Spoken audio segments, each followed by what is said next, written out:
Like in my life, I know, okay, I know this sounds so dumb. This sounds so dumb, but this is just facts, okay? This is a no dumb territory. Nothing you just on. Because like, okay, so like being like I made it to WWE or whatever, people when they would ask me questions, it'd always be like, "Oh, who did you look up to? Who was your inspiration? You know, what made you want to do it, whatever." And the truth always was, I just knew that was what I was supposed to do.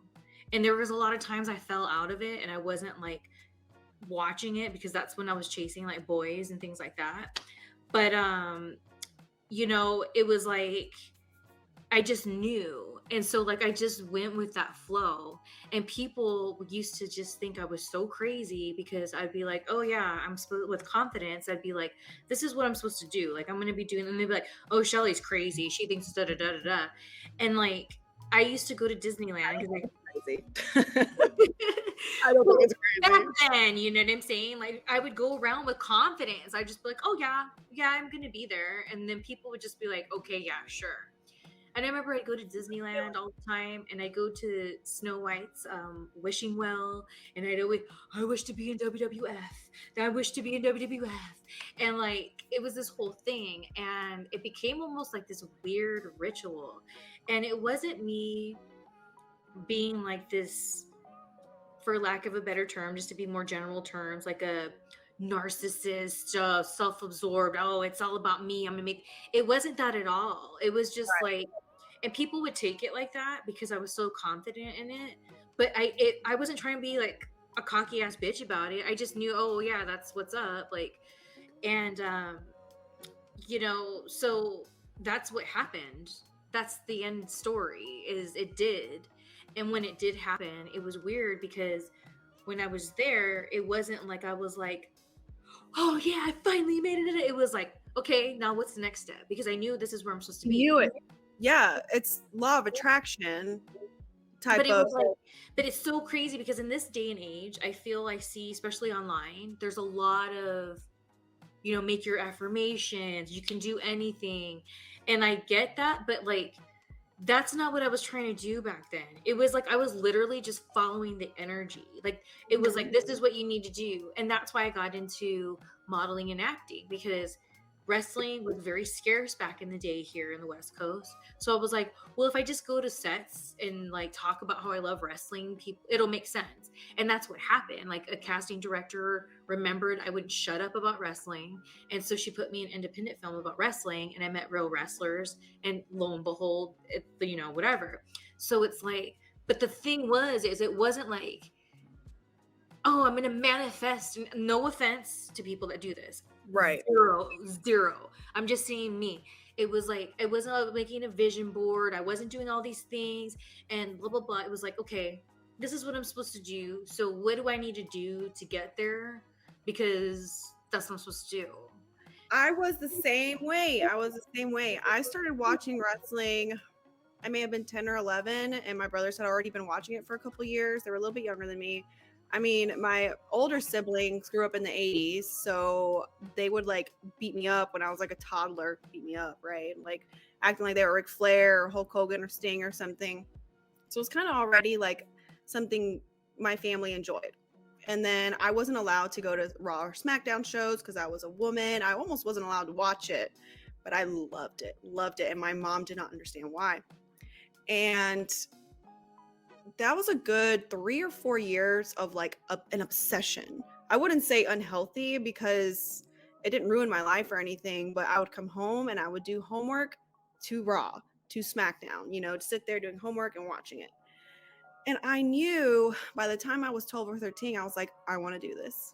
I want to do this. I want to do this. I'm going to do this. I'm going to do this. I'm going to do this. It was just that sureness that you're talking about. I completely understand what you're saying. It wasn't, I didn't know anything about manifesting or law of attraction or affirmations or anything like that. All I knew is that when Ric Flair had a book signing, I went and got a book and he signed it for me. When Matt Hardy was doing an appearance where 3 people showed up, it was me and 2 other people to show up to that sign. Like I knew that I needed this in my peripheral vision because this is what I was meant to do. Funny enough, I don't know if I told this story yet. the way that I came upon wrestling. I always say that it found me because I was actually working at the strip club here in Charlotte, and I met a local wrestler who, you sit down and you talk to people, you get to meet tons of different characters working in the gentleman's club business. And he was like, "Oh, I'm a professional wrestler." And I was like, at that time, I like forgot about wrestling because I was so involved with my shoot life, that I was like, oh, you're a wrestler. Tell me about that. Didn't make money off this guy all night. Did not care. I just wanted information. He later invited me to a local show, and I went by myself. It was like literally my last $10 that I had in my bank account. Went and I bought a ticket, and it was actually the PWX show here in Charlotte when it was still at the rec center across High Spots. And I went, and that's where I met Caleb Conley. And from there, I gave him my number, and then we started dating. He told me he was a trainer, and I knew 3 months in he didn't want me to wrestle, but I was like, dude, teach me how to do this. Please teach me how to do this. Teach me how to do this. And so in a way it found me because I wasn't seeking it out. I must have been 20 or 21. But when I talk about my wrestling journey, it doesn't start when I decided to start training or when I started to date a wrestler. It started when I was in middle school, obsessed, telling my parents, this is what I'm going to do. Period. And even if I forgot about it, it still found a way towards me. So I feel like my wrestling career, what I wanted to fulfill with my life, is just so above what I could control. This is just something that I already knew what was going to happen, and it was already set in the cards for me. Like I was just telling you, Shelly, I was hired as an extra on SmackDown Friday. Little 10-year-old me knew that was going to happen. Do you know what I'm saying? And I remember watching the SmackDown show, which, I mean, really, I was thinking, I was like, I knew this was going to happen. I knew this was going to happen. There was no ifs, ands, or buts. And I think, like your experience where people tell you, oh, she's nuts, she just wants this crazy stuff, whatever, this and that. I mean, up until maybe 3 years ago, my family still thought I was freaking crazy. Because they're like, you're too old for this. You got to think about more serious things, blah, blah, blah. To me, wrestling is serious. Wrestling is very serious to me. And my family doesn't know that I just got to like be in the background at SmackDown and get to do anything, which is totally fine. But I got really great experience. But I can't wait. I can't wait to call my brother, my older brother. He was the one that called me and was like, when are you going to quit this? You're never going to get there. And I'm like, I don't know anything else. This is all that I want to do. So I can't wait to tell him that. But like you, I knew that wrestling was for me.